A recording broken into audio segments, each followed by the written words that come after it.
Welcome to the FNO InsureTech podcast, a place where movers and shakers from all points within the insurance ecosystem gather and discuss all things InsureTech. We talk about how technology and innovation are affecting and driving change in the industry. Here are your hosts, Lee Boyd and Rob Beller. Hey, podcast world, welcome to a special edition, special edition of FNO InsureTech. Lee and I had the privilege of being at the Elevate Conference last week in Salt Lake City. I don't know, what was it, the 10th or 12th or something? Yeah, it was early this year. It was like the 8th. No, not the date. Anniversary. How many have they had? Oh, a bunch. I don't even remember. Yeah. I think I've been to 7. Over 10. Yeah, a lot. And anyways, what was cool? A few things. They used to call it a user conference. Do they still call it that? I don't think so. I don't think so. Anyways, it is a conference that's geared towards all those people to whom Xactware, or formerly known Xactware, Verisk property estimating solutions products are important to, like us at Alacrity, like everybody basically in the property claims business use or has used Xact as part of their solution in the past. And so it's a really critical platform to all of us. And we had a really unique opportunity and privilege by having the two leaders, the outgoing leader of Verisk Property Estimating Solutions and the incoming leader, both give us a chance to chat with them at Elevate during the conference and share some thoughts. We have Mike Fulton, who is the just very seconds ago retired, and the gentleman who's coming into the position immediately afterwards, Aaron Brunko, longtime Xactware team member and leader, and now will be leading the entire org. And they were nice enough to give us some time. Yes, Lee? Yes. It'll be a great conversation. They're short little conversations. We're going to get a visit with Mike first, a little bit of a look back on his time, a little bit of insight into what he might be doing. And then we get to jump over to visit with Aaron, where Aaron gets to talk about the future and a little bit about his past, but the future, what they're doing, and some really exciting things are going to be coming with him taking this lead. So I think everyone's going to enjoy this. And thank you both to Mike and Aaron for taking the time to visit with us. Yes. And for those of you in InsureTech, this is an InsureTech that was literally founded in the 1980s, was an InsureTech before there was InsureTech. I mean, when there were green screens, when I remember the DOS editions of Xactware. So they've been around for a long time, a legitimate leader and presence in our industry. And so it's a privilege to have a chance to chat with Mike before he goes and to hear what's on Aaron's mind. So without further ado, here's our goodbye and hello with Mike Fulton and Aaron Brunko. Hey, everybody, we're here with a special guest, the only person I know in the insurance business who's ever gotten a standing ovation. That's true. That was the first. We have Mike Fulton, the president of Verisk for now Property Estimating Solutions, but the clock is ticking, right? Isn't it always? So yes. A week from Friday. So February 17th is the day. That's very exciting. That's what you're leading up towards. That's where I'm going. That's why I'm here. And what happens on February 17th?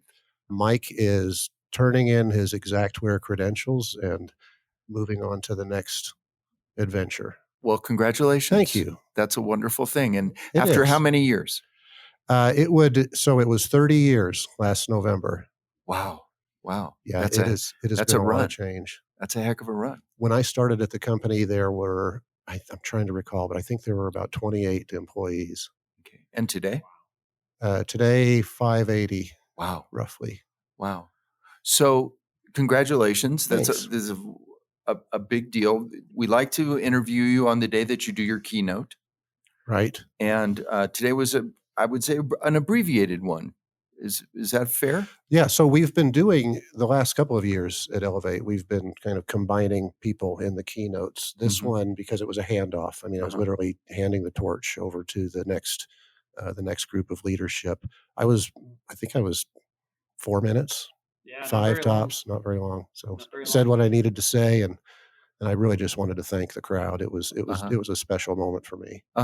Yeah. I mean, I said to you earlier, you kept your composure, in Right. what was, I'm sure, an emotional moment for you. It did feel that way. It was I usually I mean, you've seen me do that. I'm usually not, but I admit it felt weird. Well, in past years, we've seen you in that room ahead of time rehearsing. Yes. But today was a little more from the heart. So today, I mean, in past years, and for anybody that's been to Elevate, and thankfully the keynotes are really well done, and they're fairly scripted.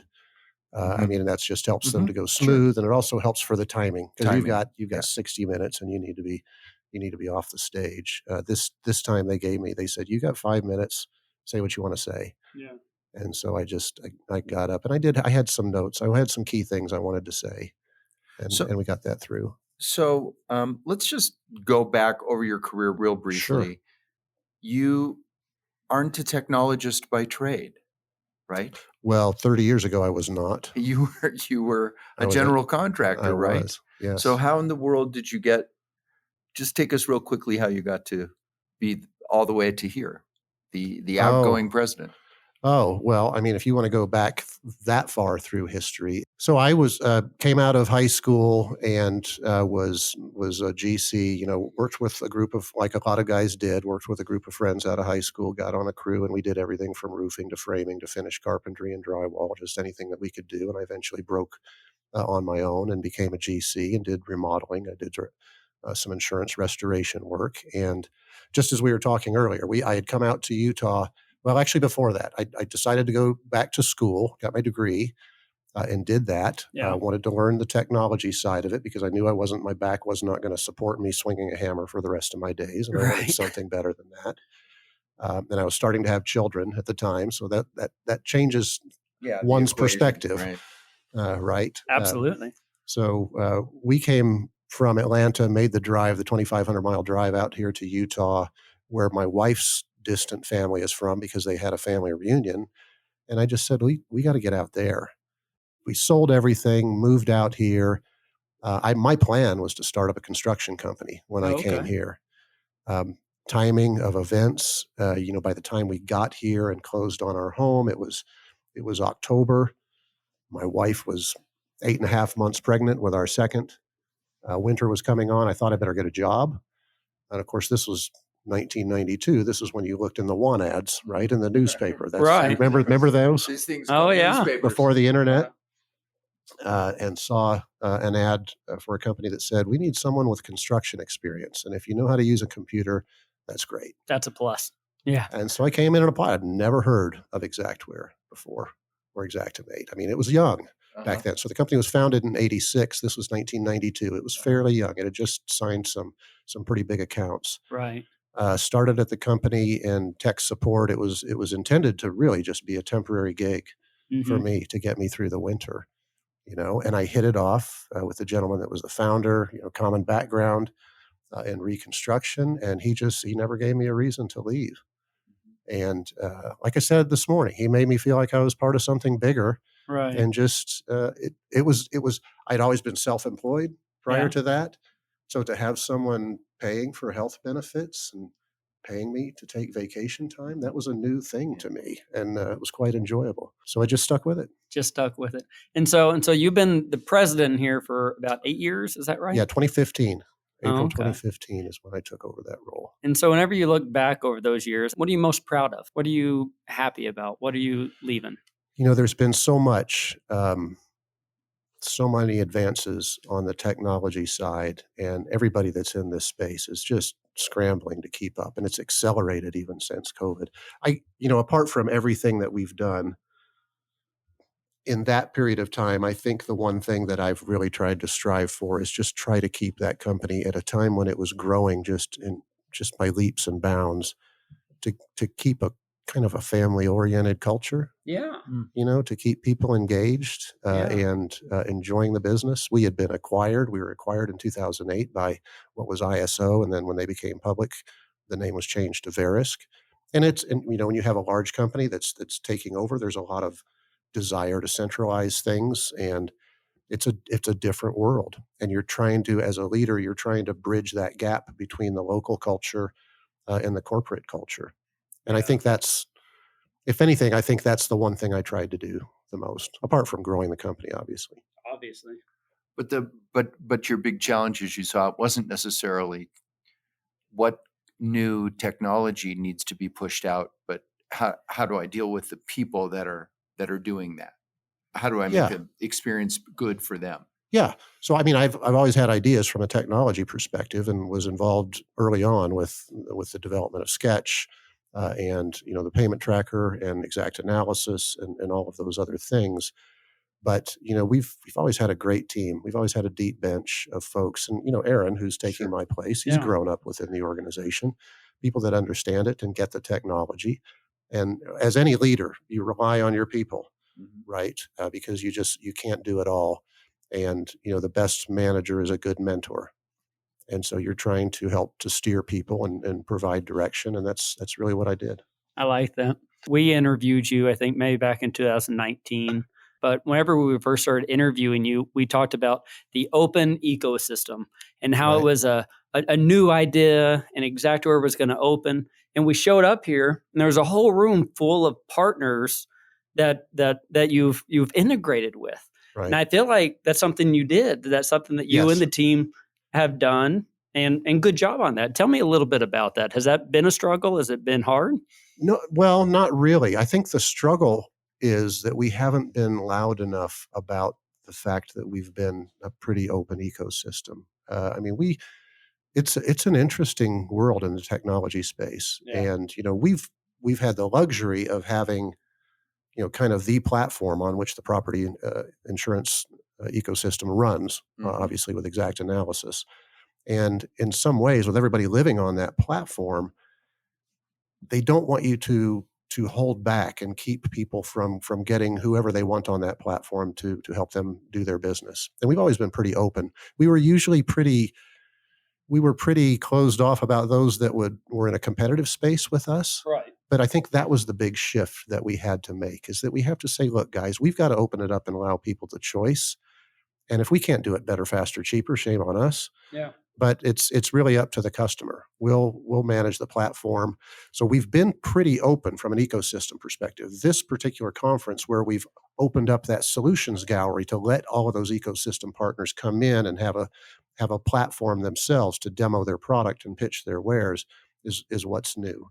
But I think we haven't been loud enough about it, and that's what we've got to do better about. When Lee and I were preparing to meet you today, we were talking about being a platform. And it occurred to us that if you are a platform, if you're going to call yourself a platform and be a platform, you have a responsibility, right? In this case, to the industry that you serve. Yes. Right. I mean, you're not a social platform. You're a business you're an industry platform. Right.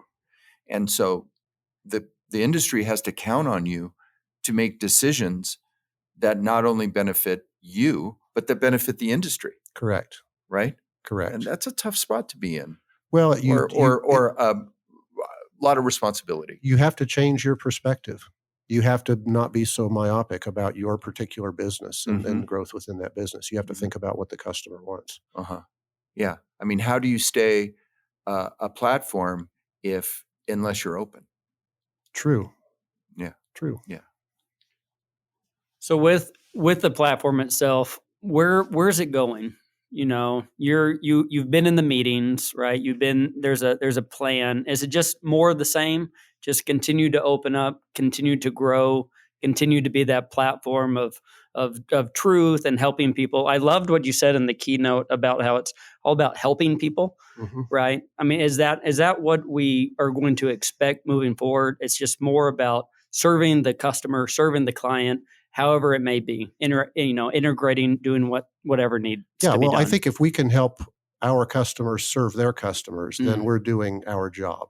And I like I that. said, I mean, we're a tool provider, Mhm. and we have to think of ourselves as such.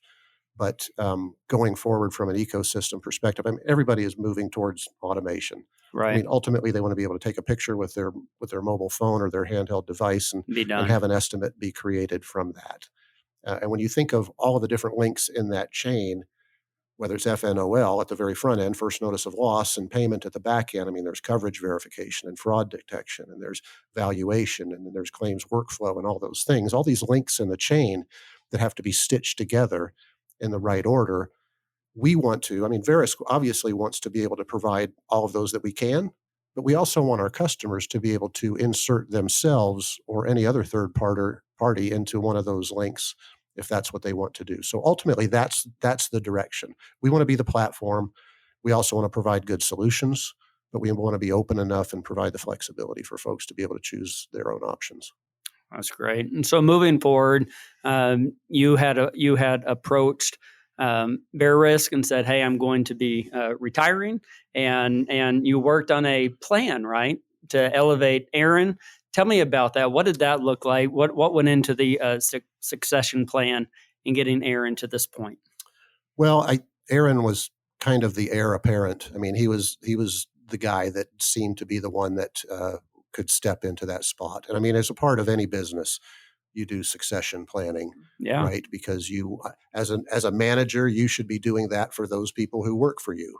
100%. Because if, heaven forbid, somebody gets hit by a bus or something better happens to them and they end up leaving, you want those decisions to be made on your time. Mm-hmm. Right. So you want to be able to make those decisions. It's a constant plan. And that's something that we do at Verisk. So Aaron has been with the organization, as I said, up on stage, 22 years. Good. I still think of him as a kid, good kid, and really sharp. And I think he's got what it takes to lead the organization through the coming changes that we need to make. And so I'm happy. Good. Yeah. Good. What would you like your legacy to be, if there were to be such a thing, in this business as you exit? That's an interesting question. Yeah. Of all the questions I've been asked today, that's not one I've been asked. Just that we tried to serve the customer, serve the industry, and make it a better place. I think that's really all it boils down to. Mhm. Did we always succeed? No, but I think we've always been pretty open and honest with folks and tried to do our best. So the real question that I've been wondering about today is, what old wrecked car is sitting in your garage waiting for you to transform into some gorgeous classic?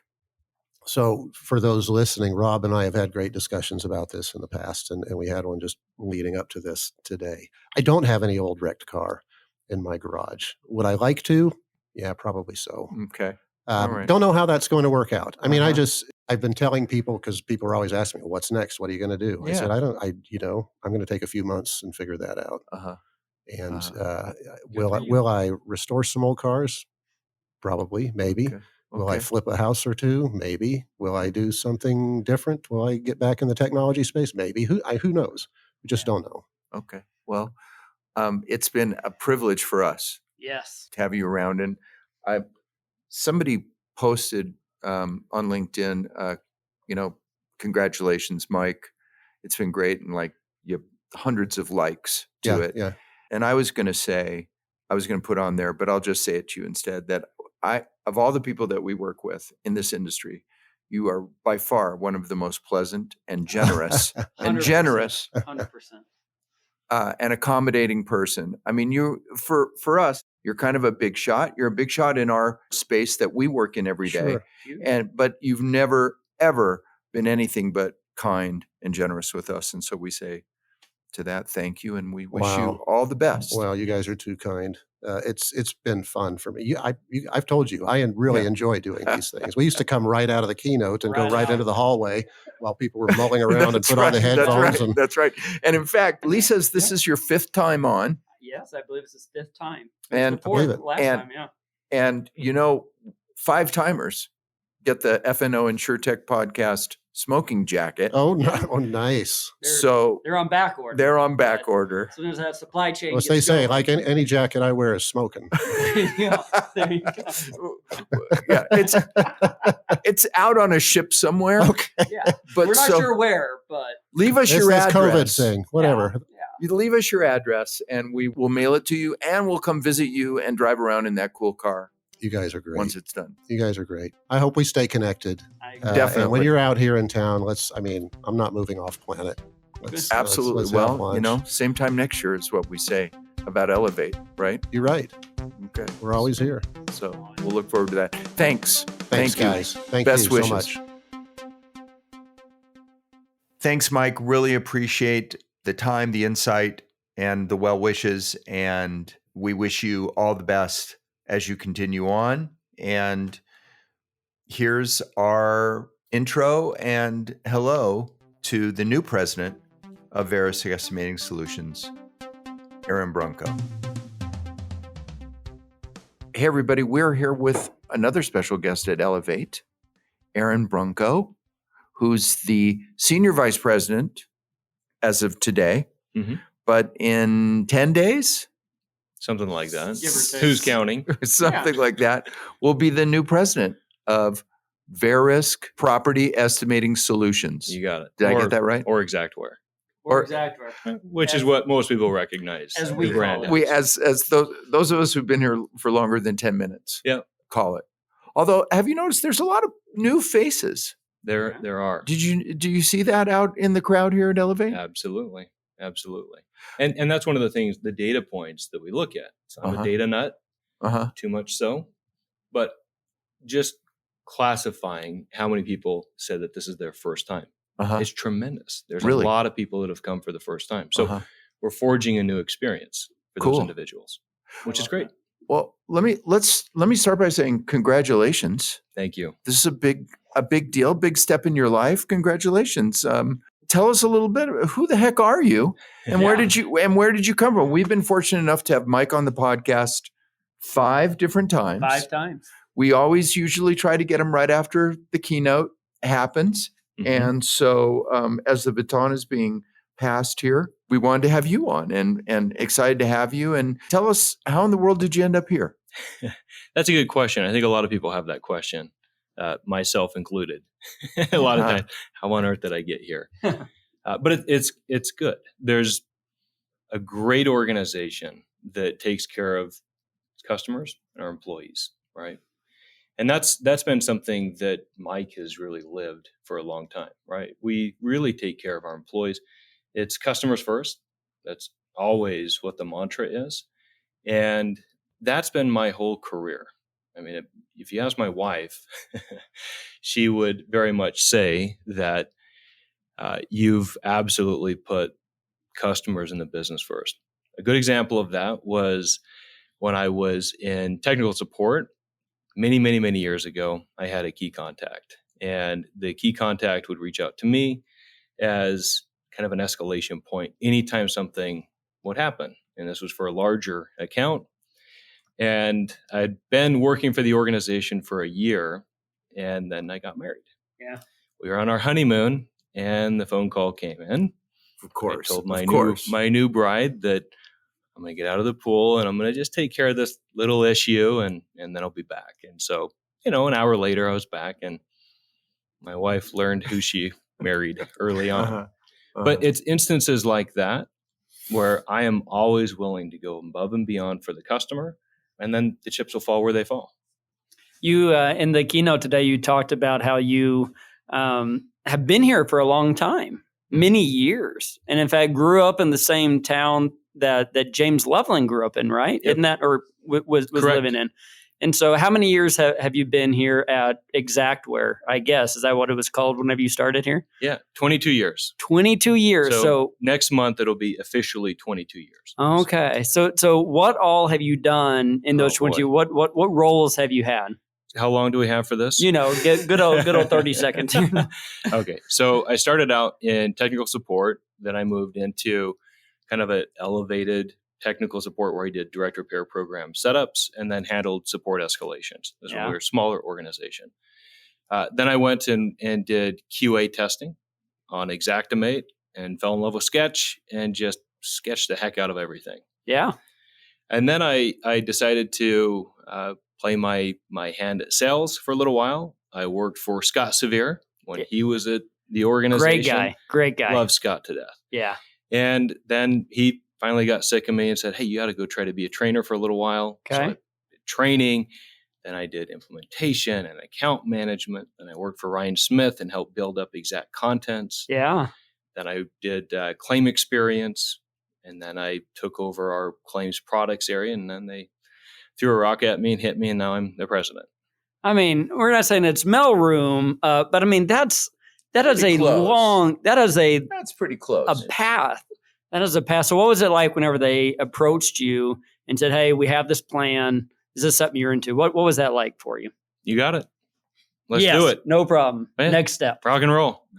I mean, that's how it always is. That's how it is. I mean, and you're coming in after Mike Fulton, a leader, some might say an icon in the industry, right? So what is that like? What are you feeling? You feeling any pressure, or are you just going to take that legacy and just keep moving with it? Yeah, it's keep moving with it. There are things that anybody would do things a little bit differently based upon circumstance, your background, education, et cetera. Yeah. Mike's done a great job. I have an obligation to our customers, to our employees, to our shareholders to really move things forward, to expedite the business. So the speed at which we execute has to move forward. I think we've been a little bit slower to execute than what the industry. Methodical. Yeah, but I mean, let's call a spade, right? We should be moving faster than we are. And I very much believe that. I've seen the data. There's things that we can do that sit right in front of us, and we're going to go after them. So I'm excited and I'm aggressive. You're very aggressive. I think, and don't you come in to this at a very interesting point? Yes. Like today during your keynote, you put up a slide that showed all the many companies that you're integrated with. I mean, I didn't count how many. There was dozens. 25 plus. On there, including some competitors. So talk about the challenges that you face now in the current environment, both for our industry and for technology. So the way that I see it is there's a lot of great innovation out there. And I made the joke that it's kind of the Verizon guy. Can you hear me now? We've got almost a connection issue, right? Where frankly, there's great innovation, but it's not connected in a way that drives that value forward. And we've made some progress on it, but there's a lot that has to be done in order to allow for what I would consider to be democratized connections where the customer would control it. So when the carrier says, I want to connect to this thing that doesn't even actually involve insurance, right? I want to do my own Twilio implementation as an example. Why shouldn't they be able to do that? Right. We saw some of those on the list. I mean, that weren't obvious insurance plays. Absolutely. And we have other customers that are doing that now. I can't mention the names of those companies because they consider that to be strategic for their company. But we're creating new open APIs for those customers to be able to tap into it for some other little company that you probably not heard of. And isn't that we were talking earlier about offline, Lee and I were talking about being the platform.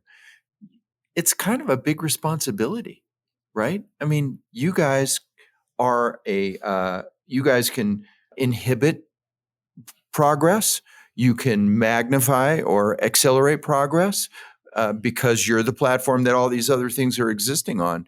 Is that how it feels to you that you have a responsibility to the industry because you're running a platform? Absolutely. It's an obligation. And a responsibility. So it's both that we need to do that for our customers. If we don't, they're going to ask other people to do it for them. And then they leave. Right? Yeah. And I don't want that.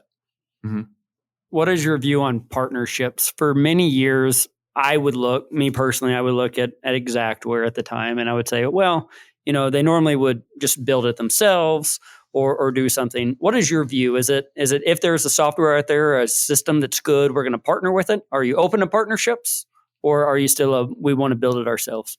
It depends upon what it is. Okay. It might not be an either or, but potentially both, right? I like that. And if it's a case where there's a capability that we can build, and based upon a particular customer's unique needs, that's what's going to fit the mold, then awesome. But if another customer says, that doesn't meet my differentiated strategy, then we shouldn't block them. We should let them bring their particular integrator in.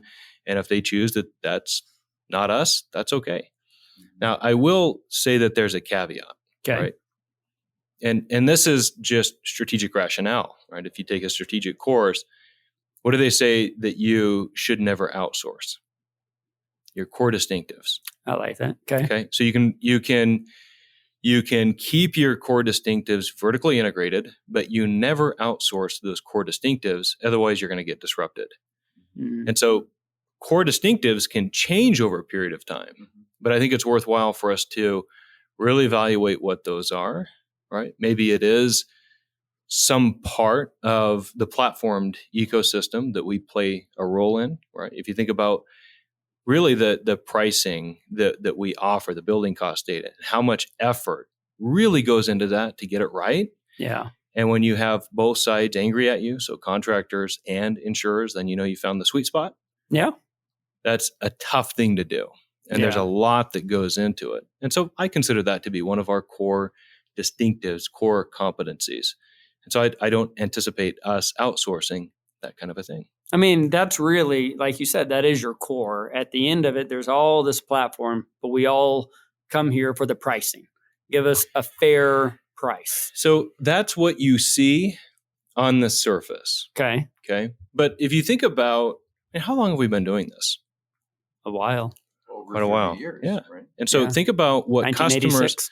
1986. So customers have asked us, I need you to build this thing in. I need you to build that thing in. I need you to build this thing in. When you think about over the years what we've built for customers, what lies deep within the code, the capability. I mean, our own employees sometimes have a hard time understanding how complex that is.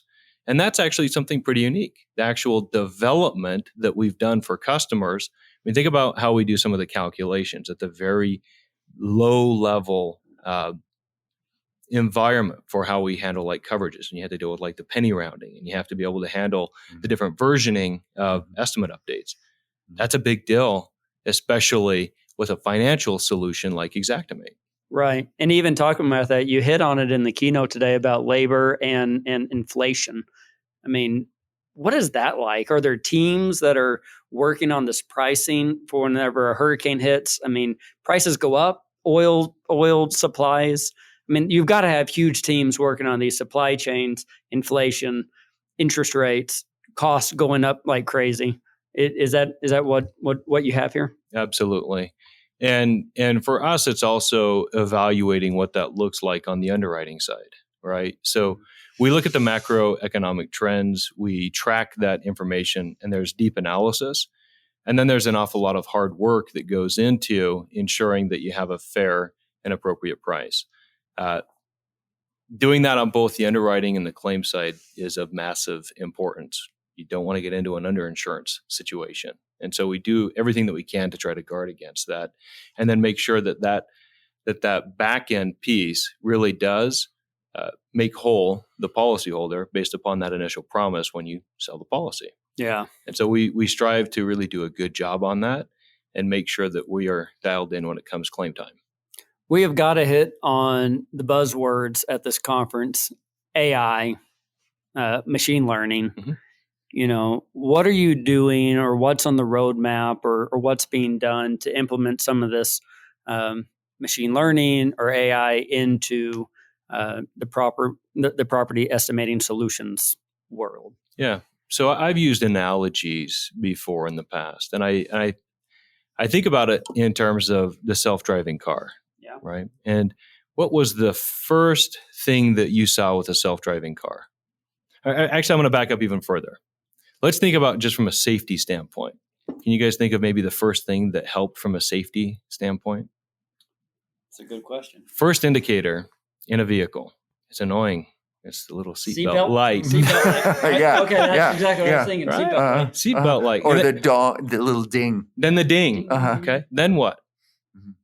You know, the little sonar sensors so you don't back into a wall. Oh, yeah. right? Those are great. Backup camera. So what was that evolution like? And where are we today? Right. So you have safety and then you have convenience. Mm. But do you have the vehicle that's running around and driving itself yet? No. So I think about it in terms of somewhat of an evolution, and then there's revolutionary moments that leap you forward. I'd say we're a little bit further ahead than the seatbelt light, but I think we're probably at the sonar backup, right? Okay. That's going to notify you.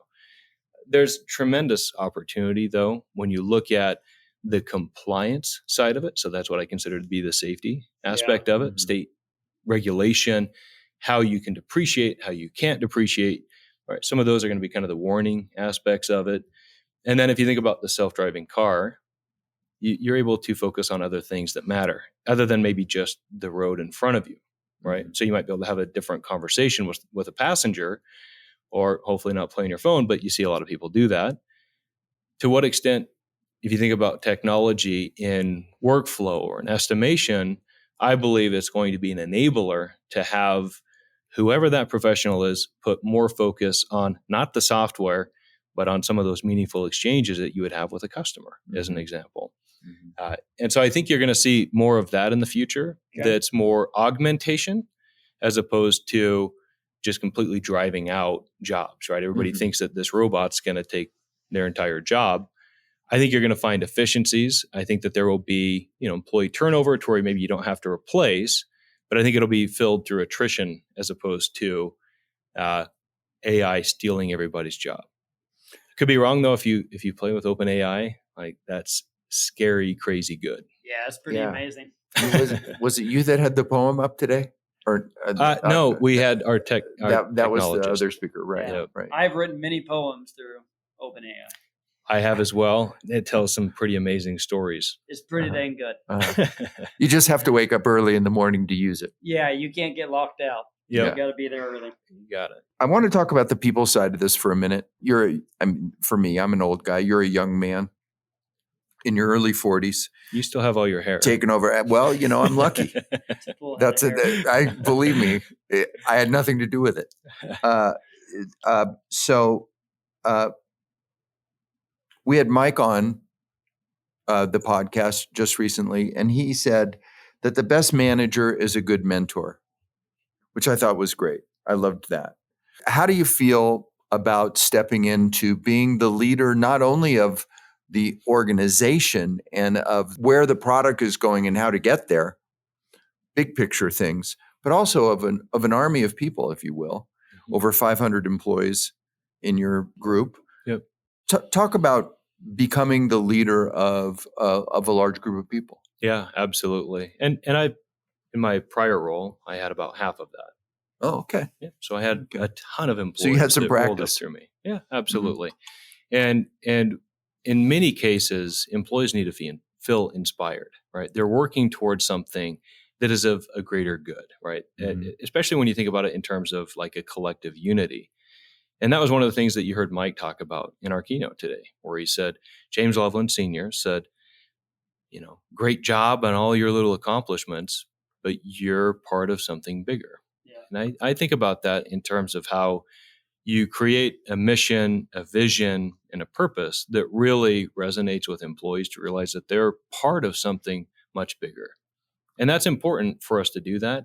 And then absolutely there is the coaching and mentoring that has to be done. I think that there should be, I think we need to be more direct with people. You can't beat around the bush. Employees aren't stupid. You have to be honest with them and you have to be real, but you also have to be positive to try to move them to that next stage in terms of performance for customers and for shareholders alike. And that's how we reward our employees. Plus you have your own vision that you're going to be bringing. I mean, that's why you're in this position, is also to not just to get things done, but also to have a vision of how to do it and where we're going. So, I mean, you have a whole new message to give to your organization at the same time. Absolutely. Well, it's customer first. And what I'm focused on is for us to create solutions that create positive experiences that our customers love and choose to use every day. And each one of those words are meant and built with purpose behind them. Mm-hmm. We haven't been loved by customers. They haven't chosen to use us every day. Yeah. And to the extent that we can focus on that experience and bring back that value proposition to where people nerd out on Xactware, Mm-hmm. Yeah. I want that to happen again. Yeah. I think that's a really insightful place to be. I like that you recognize It's a great perception. some and that you recognize some of the history, right? And it hasn't always been what any company would want, Right. but you have all the tools, right? We do. It doesn't have to be like that. Yeah. Not to say that it won't be challenging, but good for you to recognize that you could be in a position like you just said. And it should be fun. Like if we're not having fun, we're doing something wrong, right? And creating value for customers is fun. Yeah. So Have you, in our last moment here, have you put any thought into what you want your legacy to be in this role? Have you put any thought into what you want to be remembered a few years down the road, 5 years, 10 years, 30 years? Have you, put any thought into that? wow, that's a really good question. It's a deep question. I want for our customers to continue to be proud of what we do for them. I like that. I want our employees to be proud of who they work for. And I want their family members to want to work for us, right? That's been a big part of our culture that we've had.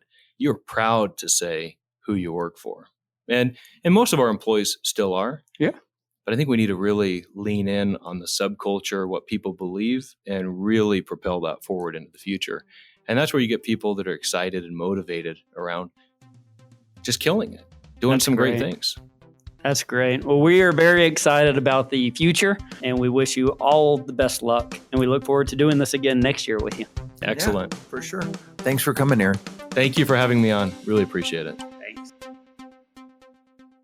Thanks again to Mike and Aaron for their great insight and transparency into what's going on here at Verisk.